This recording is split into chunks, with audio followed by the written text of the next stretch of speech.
Good morning, everyone.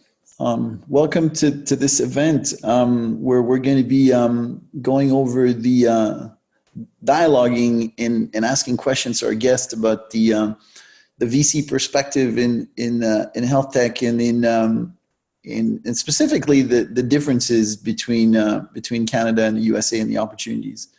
I must say it's been fascinating to a lot of fun to prepare this event because, as you all know, as an animator, I have the honor of dialoguing with our guests and finding out more about their background. And if we weren't going to do this meeting on VCs today, guys, I'd be just interested and fascinating to just talk about your profiles. On that note, I'm going to start this conversation by introducing to you Michael Meir and Serban Georgescu. I'm amazed at your profiles. Maybe we can start this conversation with you, Serban, and you can tell us how you mix science, entrepreneurship, investment. You really have a very wide scope of experience. Well, thank you, Xavier, and hello, everyone, Michael, and all our guests today. And thank you for the invitation. So my name is Serban Georgescu. I live in Boston. I'm a medical doctor by training. So I worked in cardiology, worked in the cath lab specifically. It was a very fun period, and then became attracted to the science side. I spent over a decade there. And then moved to the business side. I was born in Europe, grew up there. At some point, I became adventurous and wanted to go back to school again and move to Japan. And I lived there for a few years, was a student again at Tokyo University. It was a fun and very challenging period. I mean, it was some time ago in the 90s. And I have to say it's probably the thing that has forced me to mature the most in my life. So I left there with a great experience, great memories. And then for the last 22 years, I've been living in Boston. So I worked here first at New England Medical Center. Today it's called Tufts Medical Center. And then moved to the business side, went through an MBA, jumped into different startups as employee number one, as others, started my own companies. I wear multiple hats. I'm also part of an angel investment group here in Boston called Mass Medical Angels. They focus on life science startups. And as well, I am the program manager for the Canadian Technology Accelerator, which is a federal program run in Boston under the umbrella of the Canadian Consulate in Boston. So I know it's always a good time to learn more, and I never feel that I'm done. So. Well, it sounds like you've had a fascinating experience and a very international wide scope. I mean, Romania, Japan, USA, that's basically half the planet, if not more. So that's very impressive. And you too, Michael, you've been a co-founder, you've been in this, I would say, in cell biology, genomics, and so on, way before it became the fashionable thing to do. It's starting to become very fashionable, but you started your career there doing a PhD, if I understood right, and then yeah, absolutely. So yeah, I guess like Serban, maybe first off, thanks to the organizers and all the attendees, and Xavier for sort of hosting and moderating today. But yeah, I think like Serban, sort of lifelong quest for learning is a theme that resonates with me. You're sort of mentioning I got my starts, like many of the attendees, probably doing a PhD in the medical sort of biology discipline, doing biomedical engineering.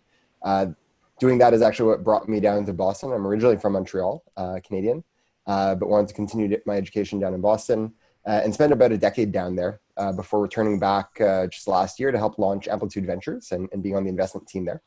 My time in Boston, second half, I was working in the VC side of the industry, following launching my own company. working at a firm called Flagship Pioneering, helping to launch a number of early stage platform companies, and always knew I wanted to sort of bring back what I learned about what makes Boston such a great epicenter of the biotech ecosystem back to Canada, where healthcare innovation is world class, and help to drive that in the right direction. So excited to provide any perspectives that I've learned from that journey today.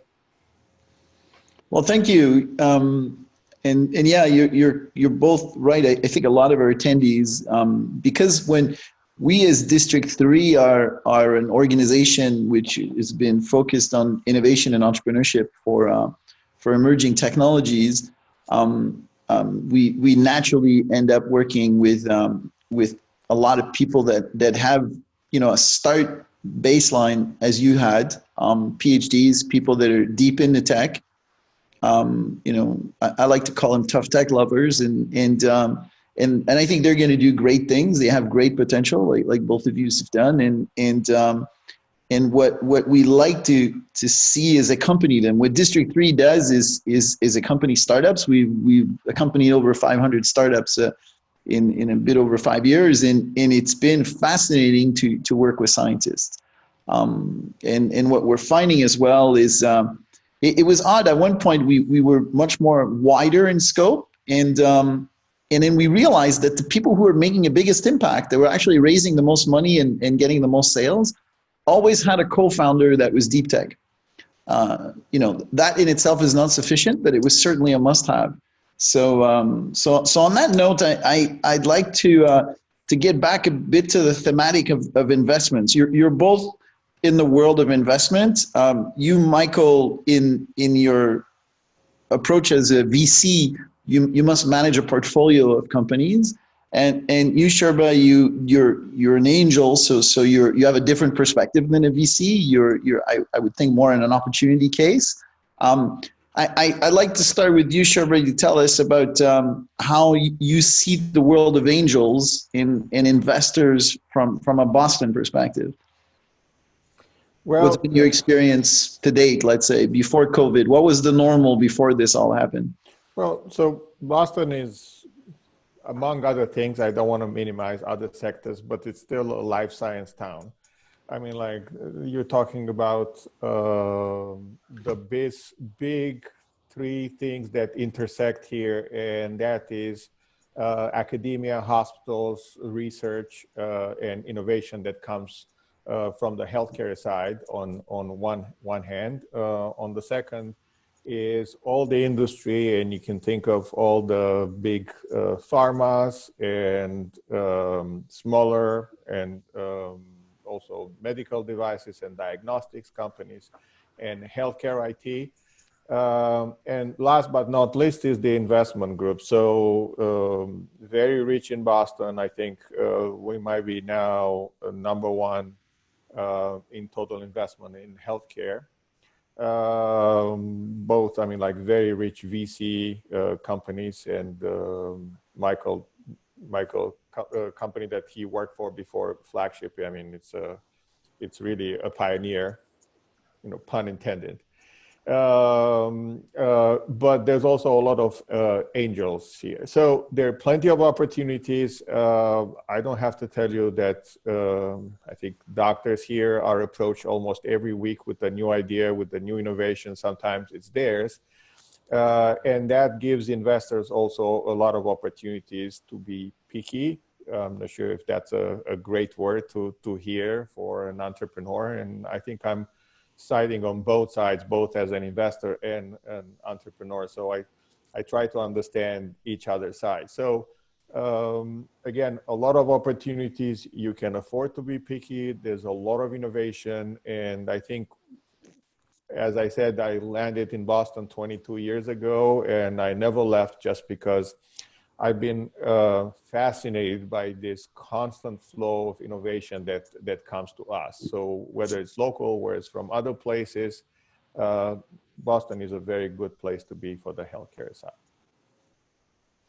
Yes, it certainly is. You're also at the heart of I think knowledge generation when it comes to research. There's massive infrastructures, and I think that's what dragged our friend Michael, to that context, you also was seeking that, I guess, that knowledge base, that wealth of research when you moved to Boston, and maybe you can tell us how you went from there to investor.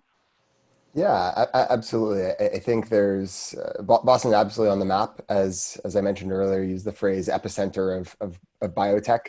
Certainly has a gravitational pull in that way. But I don't think that discounts the prominence that Canadian innovation can play in the healthcare sector. Just sort of with a specific view on Montreal, I believe it's sixth in North America in terms of healthcare employment. Sort of GDP of healthcare sector is on the order of 6 billion in the Montreal area, and probably third in North America in terms of a research hub in the medical sciences. And certainly as my career advanced, and you were asking about how I transitioned to sort of working in the venture capital side, sort of that was catalyzed by being a biotech entrepreneur myself. I think that is something that was fostered in Boston. Especially in the academic community that we might be lacking across Canada. And I certainly benefited from that. And that sort of propelled me to sort of explore careers on the finance side in the VC world. But one comment I just want to come back to is sort of through all those endeavors, everything you do in science is collaborative and the scientific world is international.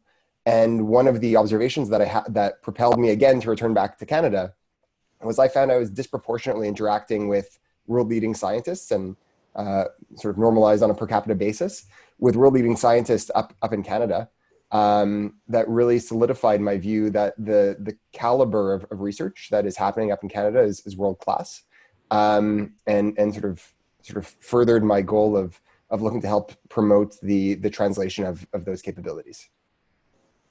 And how did this end up, when you're looking at portfolio management today and you're managing your funds, what does that bring you to in Canada? I'm assuming that means that you're involved with fairly early stage models if you're dealing with that level of world-class researchers. Research is always going to power innovation. And it's going to be the driving force. You made the comment that successful startups have that deep tech flavor and element to them. I think that is sort of 10x true in the world of healthcare innovation. Sort of having those world experts and both on the sort of early stage discovery and the clinical medicine side is essential to drive the progress of these companies. But in terms of sort of the sort of specific question you asked of how do we think about portfolio management, at Amplitude, we have a diverse portfolio in terms of sectors within the healthcare across biopharma, medical devices as well. And I don't want to discount the medical device side. I think Canada is particularly strong in that as well. And in terms of stage, we invest across stages. We see there's particularly interesting opportunities to drive early stage company creation and be a partner with academics on that front. But then sort of working with entrepreneurs through the development cycle of companies to help drive finance. And ultimately, the role of VCs do more than just finance. Anyone can give money, but provide our insights, our network, and our strategic guidance to those early stage companies to help them advance and grow into the best companies that they can become. Cool. And Serban, when you're dealing with profiles of companies, in terms of the context of CTA, you're the interface between Canada and the US, and you're the interface with Boston naturally for these health tech contenders. How do you see this? What's your sweet spot? Is it going to be a field, a technology field, molecular versus digital stuff, or is it just generally a certain profile of enterprises that you favor? So overall, to keep in mind that our program is not strictly life sciences. So we are a multi-sectoral program, but life science companies actually take a good chunk, sometimes up to 50% of the companies who come to Boston.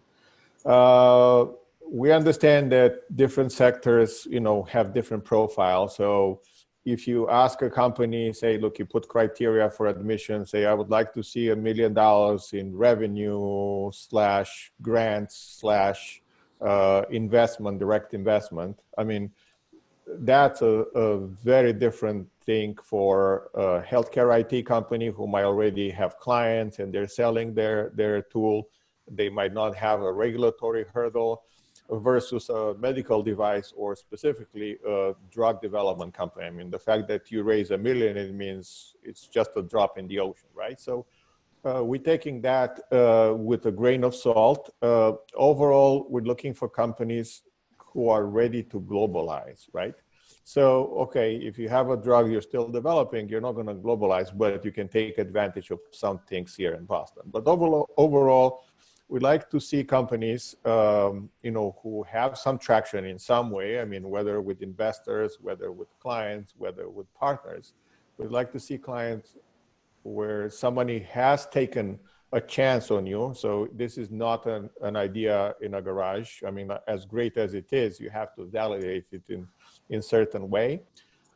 We'd like to see a team that is more mature, is more complete.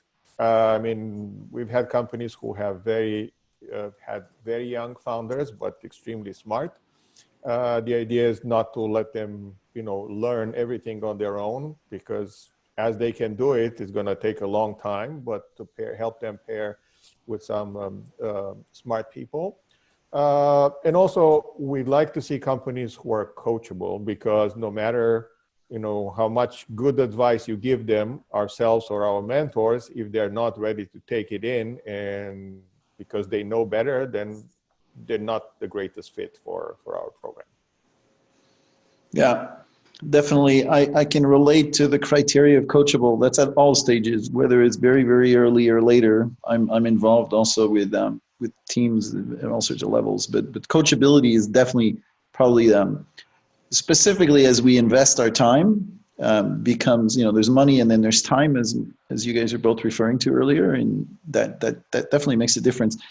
If we go back to the subject of the US and Canada, yes, I think, Michael, you were referring to the fact that we have great researchers, and it's something that started 30 years ago. For those who want to dig into it in Canada, we invest a huge, and I'd say an abnormal amount of money in research. But yet, compared to my experience of going to a research lab at McGill or at UBC or in Toronto versus going to Boston, if I meet a PI in Boston, I'm very quickly going to get his business card, and his business card is going to be a startup, his company. If I'm in Canada, it's going to be a lot more conservative. If there's a business card at all, it'll be the business card of the university usually. So it's a very, I'm sort of answering the question and starting the debate, but I find it is a very different culture of entrepreneurship and scientists in Canada versus the US. Would you support that? And then what could we do to change that if you support it? So I may provide a heretical view here, but I'm not sure it's always the academic's role to be the entrepreneur. I think how we train academics to think about innovation, that's exactly what they should be doing. They should be driving innovation. I think entrepreneurship is something that we need to absolutely foster in Canada and drive that across the board. But I don't think that should be focused on sort of ensuring that professors become more entrepreneurial. It'll bleed into that. I'm sure some of them will be exceptional entrepreneurs, and we've seen that across our portfolio as well. But I think we need to further develop an entrepreneurial class, if you will, across Canada and drive that innovation and help support them with more financing to advance these efforts. I think it's a virtuous cycle. We need to sort of build bigger, better, bolder companies that will attract more bolder entrepreneurs, sort of train them and sort of lead them down the path of company creation, and have them sort of do it again and again within our economy. So maybe just to sort of step back and say and reiterate, it's sort of how we train academics is not always the best way to sort of be thinking about entrepreneurship. And we may not want to remake that model. We want to encourage entrepreneurs from wherever they come from to be successful. But I don't think we should be reliant on sort of getting academics to be entrepreneurial. For sure, and I think that you're right also about something. We wouldn't have this wealth of research if we didn't have professors and people dedicated to it, right? So it's got to be. But I'm going to maintain the position that, when I looked at numbers, and I looked at these numbers comparing Boston to Montreal. I don't know if you both know, but Boston and Montreal are the two leading cities in terms of number of students in researchers. We have about the same order of magnitude of PhDs. Except when you look at the conversion of PhDs who go into entrepreneurship, and this supports your point on entrepreneurial culture. When I started doing that comparison, I thought we have less than 1% of graduate students who convert to entrepreneurship historically. It's shifting, but it's been tough work for a lot of us to get that to shift. And yet in Boston, we see that it's 10%, roughly speaking, the number. And maybe I'll ask you, Serban, what do you're at the heart of it. What makes that entrepreneurial culture more present? I think that's a bit difficult question, but I think in the end, it's still this constant interaction with the novelties in the area. I mean, literally you're bombarded with a lot of innovation, and you hear about it, you see it, you talk with people. I was also in the hospital, I was also in a lab, and I have to tell you the transition wasn't quite easy from the bench. I mean, obviously I took probably the longer route, where I went through an MBA at a very entrepreneurial school here, Babson College in Boston. So that pushed me a lot. But at the same time, I had some opportunities. I mean, I think I just started the MBA, and the managing director of Mass Medical Angels, whom I had known for a few years, reached out to me and said, hey, would you like to learn more and apply some of the things that you learned in class in real world? So that's when I made the transition and started working with them. And I think now in 10 years, I think I've seen thousands and thousands of companies and entrepreneurs. But to get back to your question, I think, again, we're bombarded by all these ideas and innovation. So at some point you feel kind of like pulled in, you feel compelled that I want to try that. I mean, I want to get out of the lab. Sure, you can do some great things in the lab. And I did, and I think I was quite happy with all my research, publications and grants and other things. I know, kind of like a little story. What changed my mind was, at some point we discovered something, and I went to one of my bosses and said, oh, let's patent this because this makes a lot of sense, right? And he said, look, I'm a certain age. I never patented anything in my life. I'm not starting now. And I thought, but this is not our own research. I mean, this is like research paid from public money, and you have a duty to, if you find something interesting that potentially helps the patient, you have to bring that to the patient side, right? So that pushed me to make that step. So it took a while, but again, kind of like everybody has their own type of stimulus at some point, you know, to make that transition.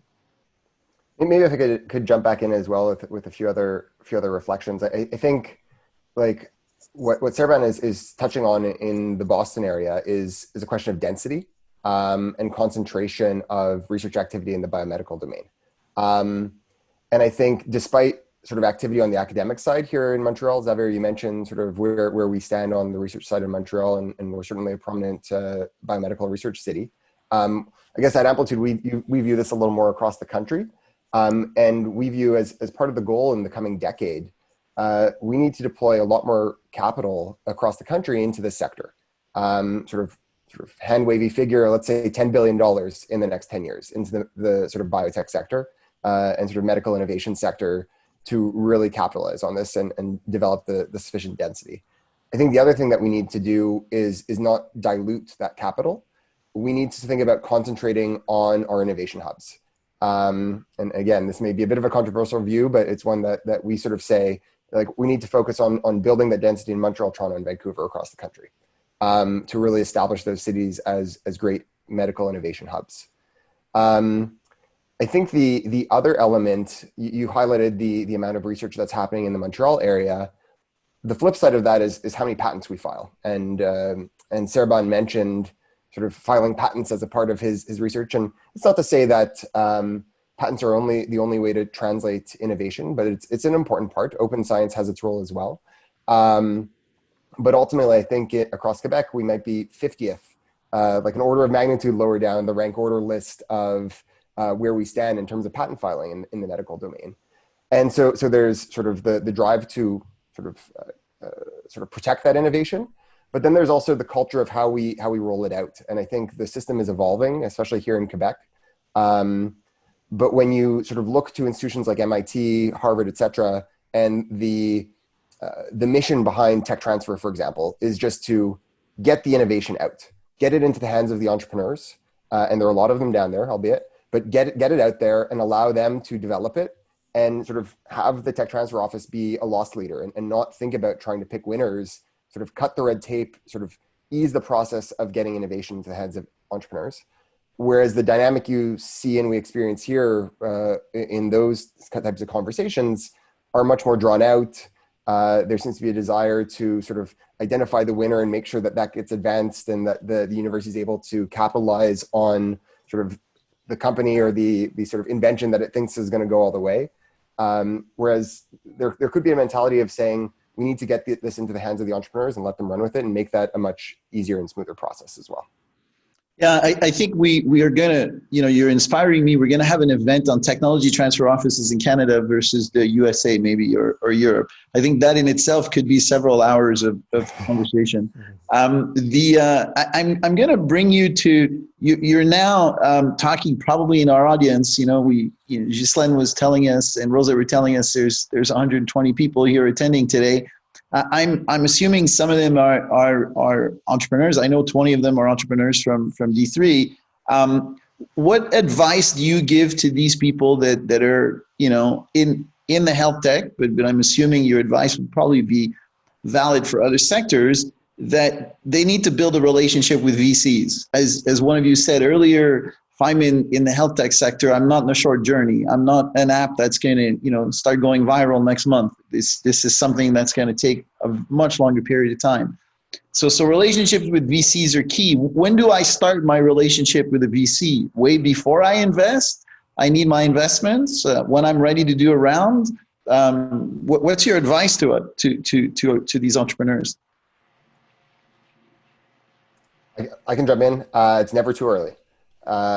Sort of bring people into your planning. Don't be scared to sort of have open discussions with them of how you're thinking about strategy. Like I mentioned earlier, VC should be doing much more than just providing capital. They should be providing their networks, connections, insights, recommendations. It's your decision whether you listen to it or not. Like, free advice is worth every penny you pay for it. But that's how we view our role in the ecosystem at Amplitude is to be providing that insight.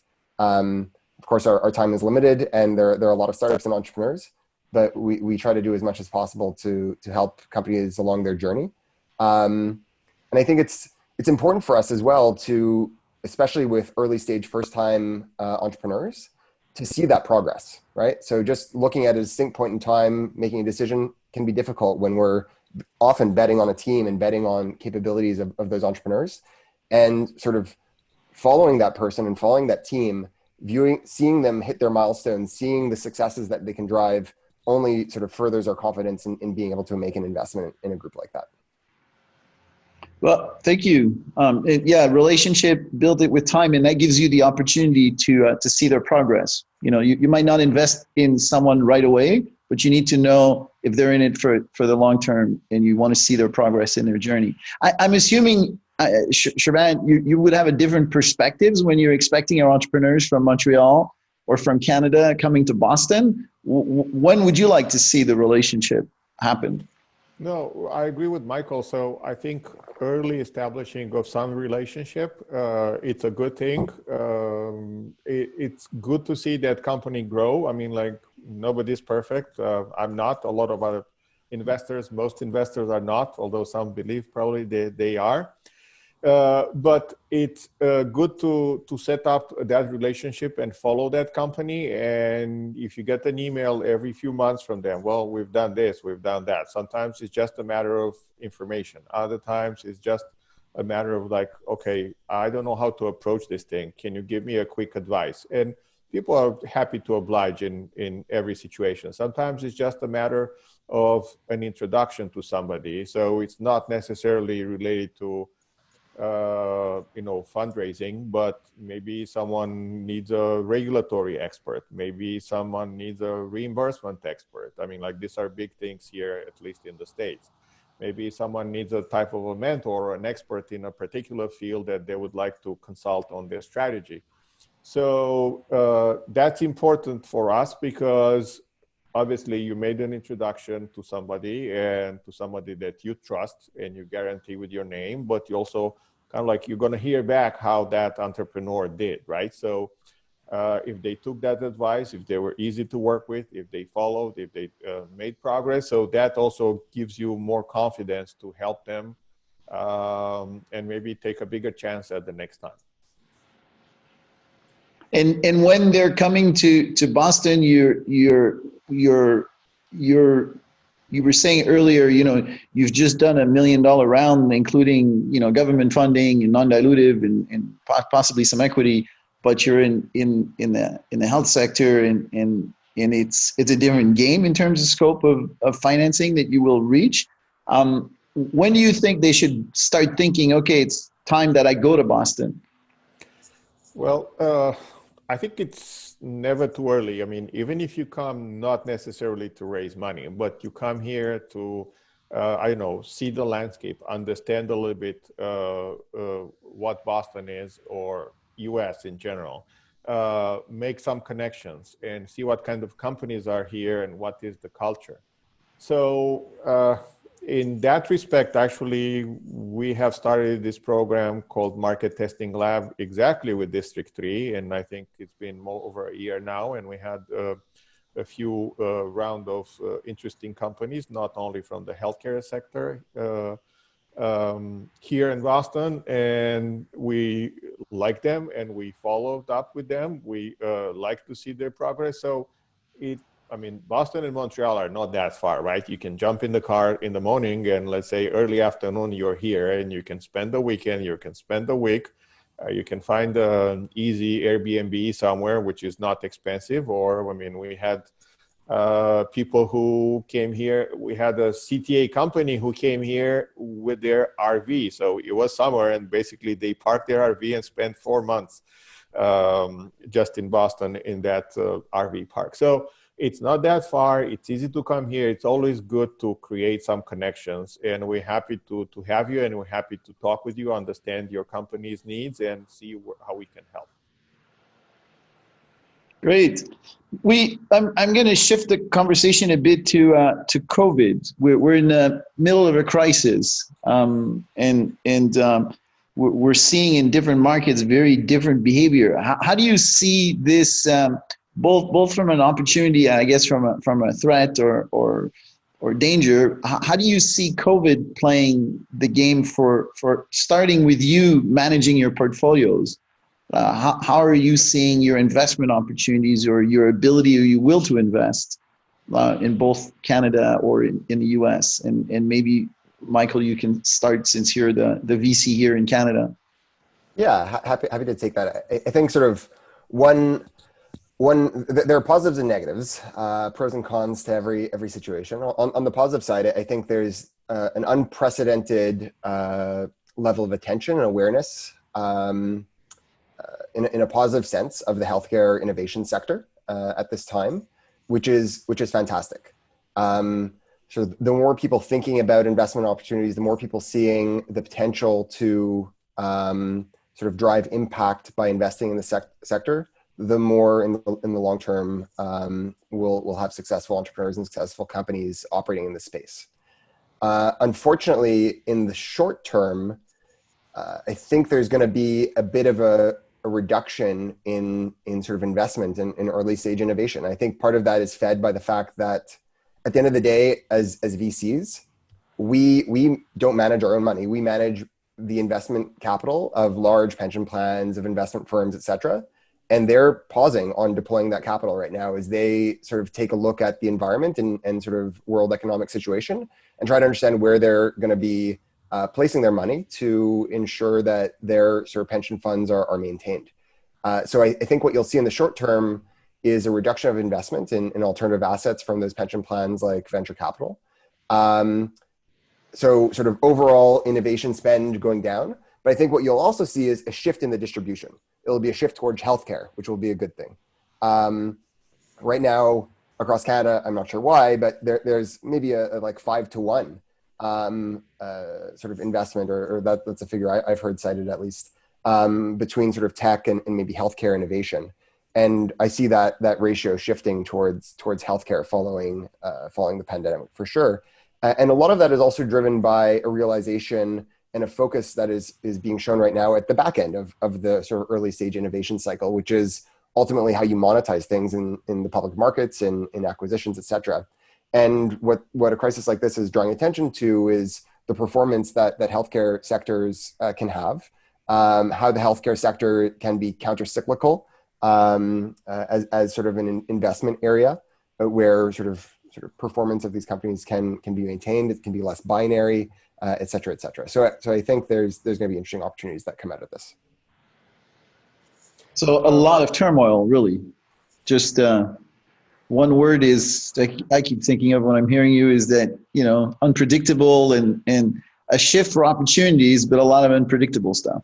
Yeah, and maybe more concretely, as we think about sort of specific companies and how we're advising them right now, I think there are subtle differences on the therapeutic side and the device side right now. On the therapeutic side, or I guess across the board, supply chain is an open question and one that we're pressing entrepreneurs and companies within our own portfolio to think about how to ensure you have good redundancy built into that, possibly multiple sites for manufacturing, whether you're relying on something offshore, there may be something domestic that you want to be thinking about. That may also be an interesting opportunity for entrepreneurs right now to think about how to build domestic supply chain capabilities in the healthcare sector. The other element on the therapeutic side is clinical trials.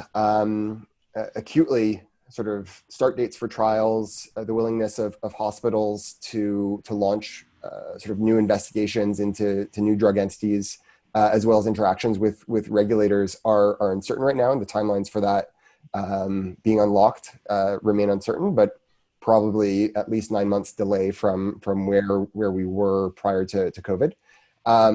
But longer term, I think there's also an impact on general recruitment rates, and we'll have to rethink about how we think about designing and sort of adjusting the appropriate amount of time, sort of setting timelines and the amount of capital required to run clinical trials as we sort of come to terms with shifting recruitment rates for trials.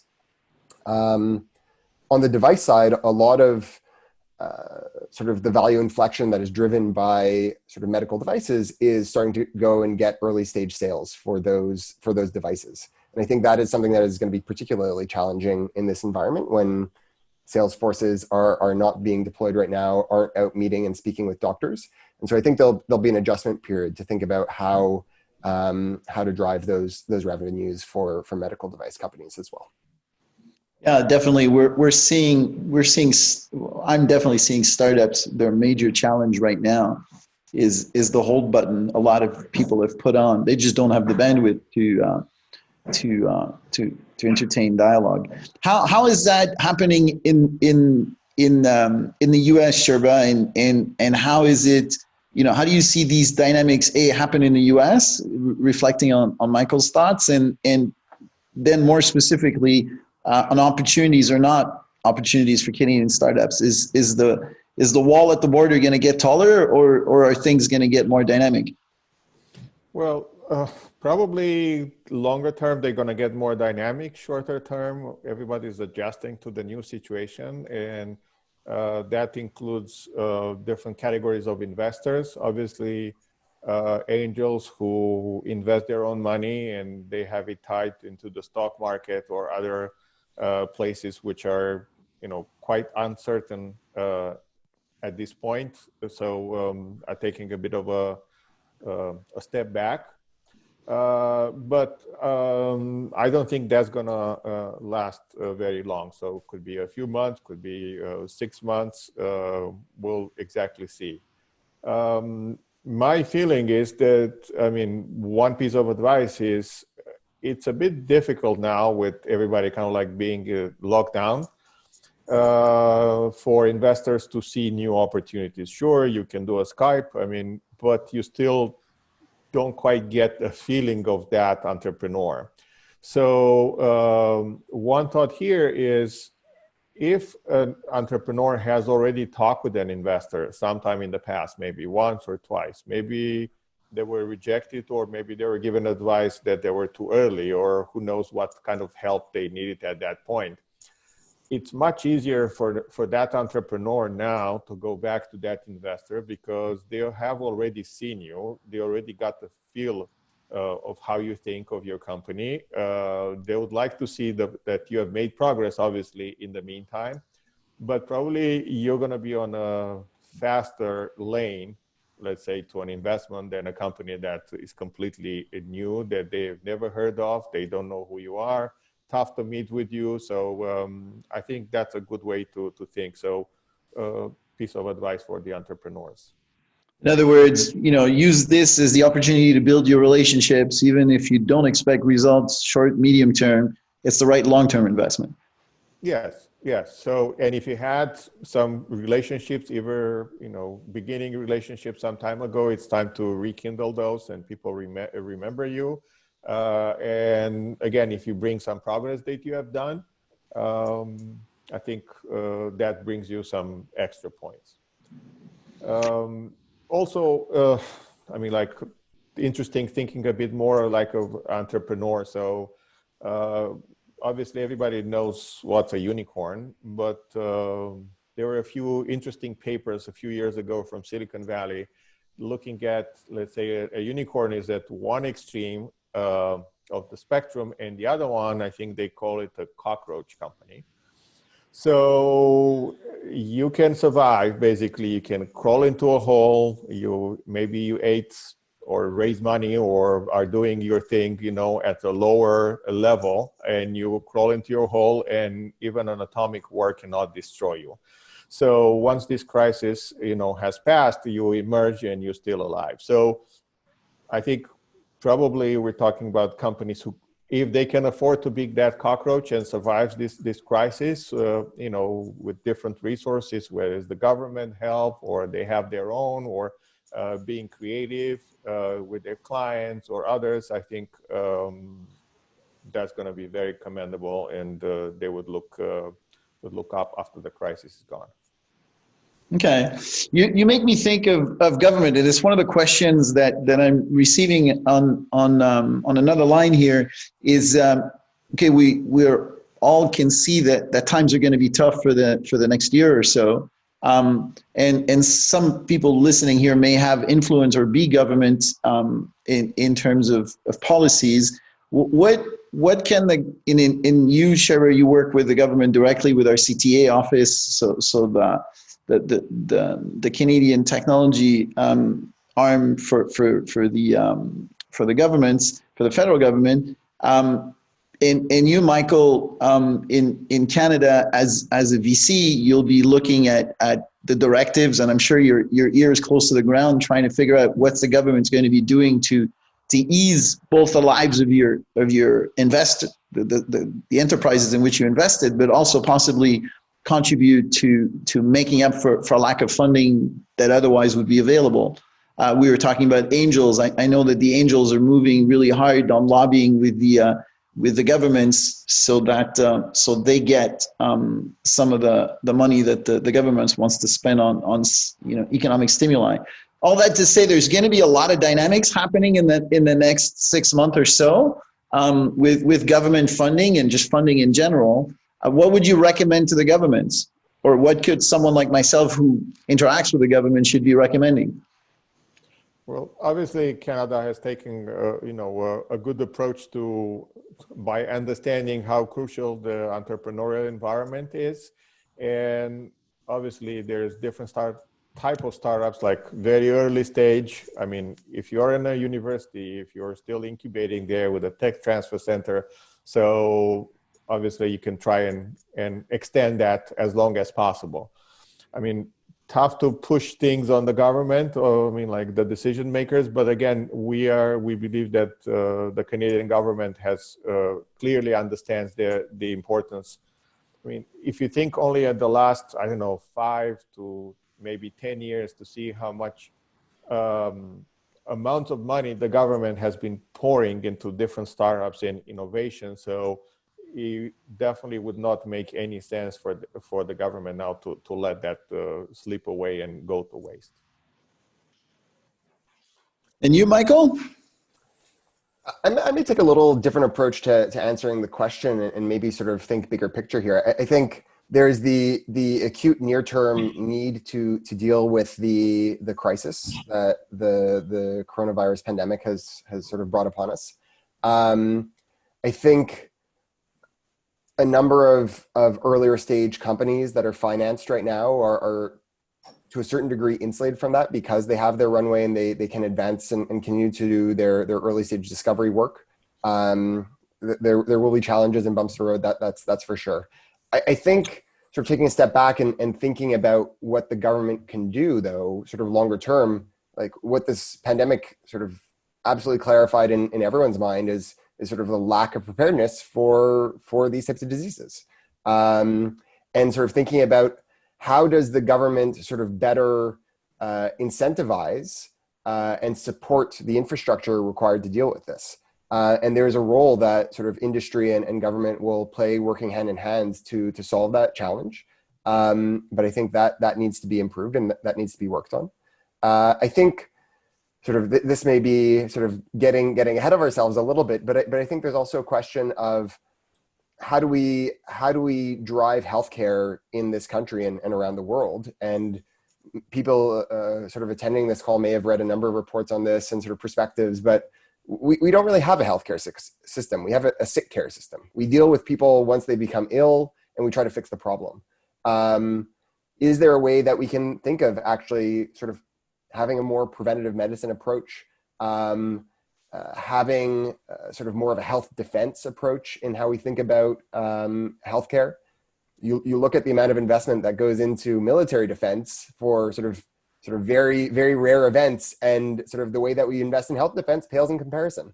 And so I think there's an opportunity for government to actually shift its thinking about how they invest in healthcare and the perspective that they're bringing to the table, not to just be reactive, but more proactive to the approach. So creating a different, strategic thinking long-term, and then generating the demand because of the power of government, because of the power of government procurement to generate the demand. And so you're looking at it, let's not ask ourselves about the investments. We'll solve that problem. But if you give me the platform where the demand is there, absolutely, my startups, my enterprises will definitely serve that demand. Yeah. You referred to the big corporations in your statement. That was another question that came in. How can we accelerate the adoption of innovation? Not from the big corporations.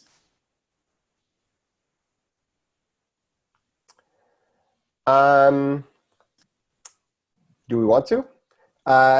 So I guess I'm not sure I fully understand the question. Like, do we want? Well, they need clients, right? If the innovators need clients, and if the adoption rate is poor, I'll refer to that wasn't in the questions that I'm receiving, but it reminds me of Minister Fitzgibbons, our head of the Minister of Economy here in Quebec, when he said, the adoption of innovation or the implementation of innovation in Germany. I think he used Berlin as a comparison to Montreal. I'm not really sure anymore, but what I do remember is one was leading and Quebec was scoring fairly poorly.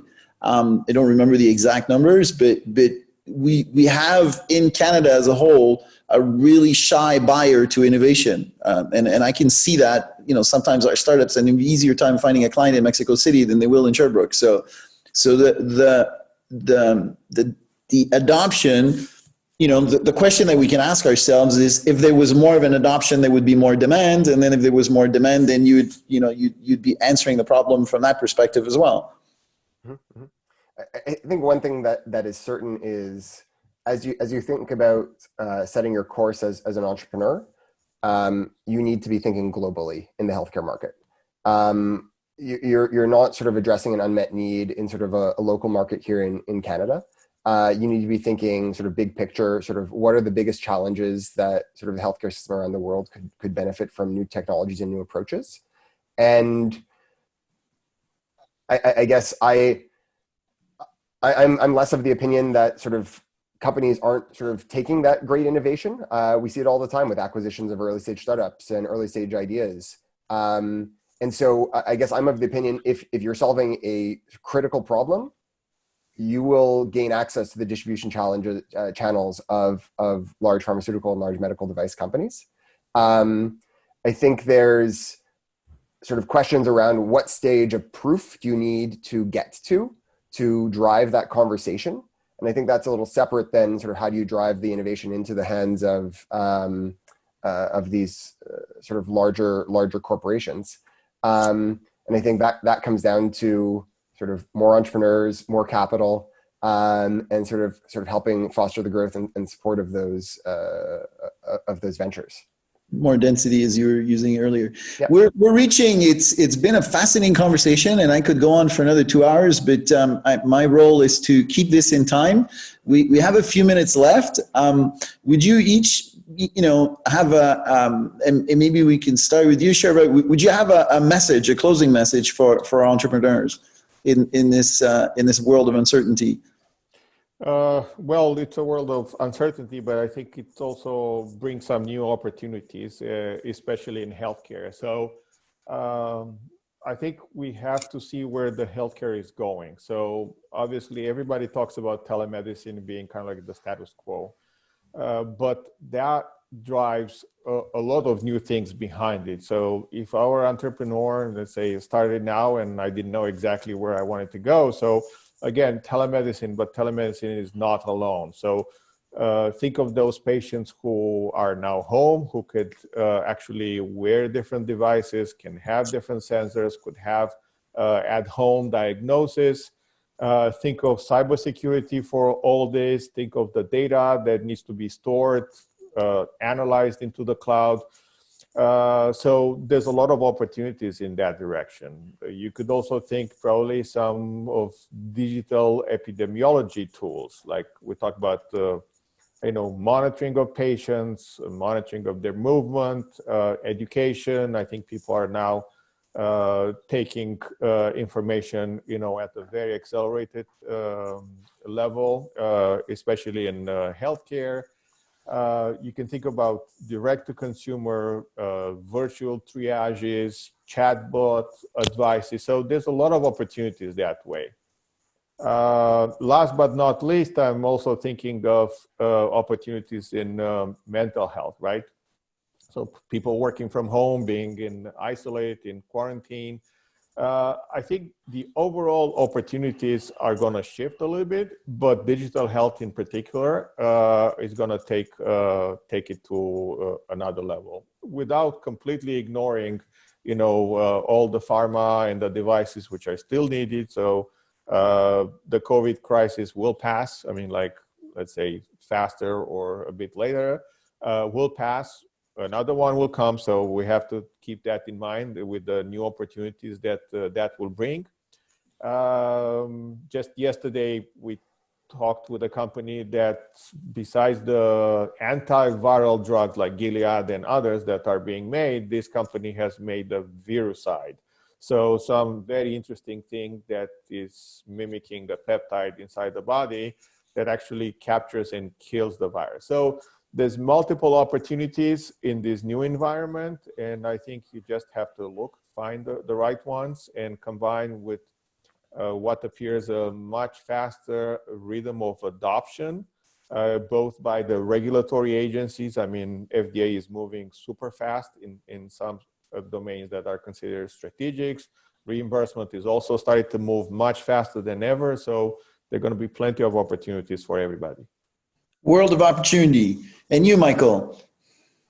Yeah, no, I think Serban touched on sort of a lot of great points. Sort of maybe fundamentally, this is underpinned by shifts, as he was highlighting at the end, of sort of maybe more systemic changes around, like you mentioned, reimbursements. Like there's already simplification of CPT codes around telemedicine and remote monitoring that will drive innovation in that area.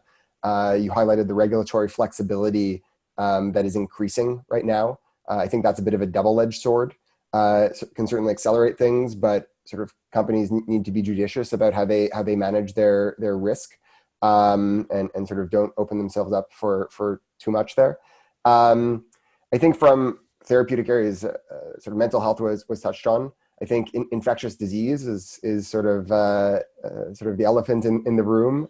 Maybe some metrics around that, like just right now, infectious disease investments, early stage investments across North America are second in terms of early stage deals. 2019, they were fifth. So there's sort of clear shifts there. I think another interesting element is thinking about how does the healthcare system and innovation get sort of involved in other sectors. Like one sector that's particularly hard hit right now is that of travel, aerospace. They're certainly incentivized in terms of ensuring that travel on their airplanes is safe. Are they going to be investing in sort of improved diagnostic, high throughput diagnostic capabilities? Potentially, there's certainly a market for it. And so it'll be interesting to see the shifts in integration of healthcare innovation across different sectors of the economy as well.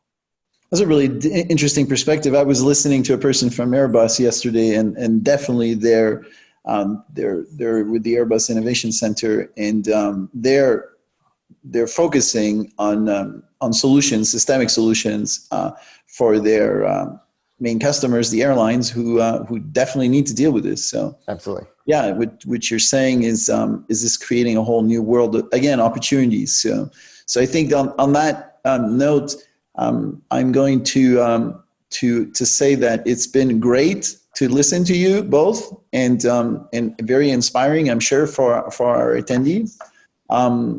These moments of sharing knowledge and perspectives are very valuable. We'll be, that's what District 3 does, and we'll continue to do some more. We've got in the next couple of weeks events on doing business in Europe, which everyone is asking themselves, how are we going to cross all these borders now? So we're trying to address that, and also we'll be having an event on artificial intelligence and related to its potential contribution. We've seen some really cool concepts come out applied strictly to COVID, actually. So a lot of big opportunities. So on that note, I want to say thank you very much for the time you've given us, and we look forward to continuing to work together through the next couple of years. And it'll be good to meet again and have a coffee and to see where did the world go finally in this few months, in these couple of years. So thank you very much, and I wish you all a great day and a great year. Thank you. Thanks everyone for joining. Thank you everyone. We Thanks District 3 for organizing. Bye. Yes, thank you. Thank you.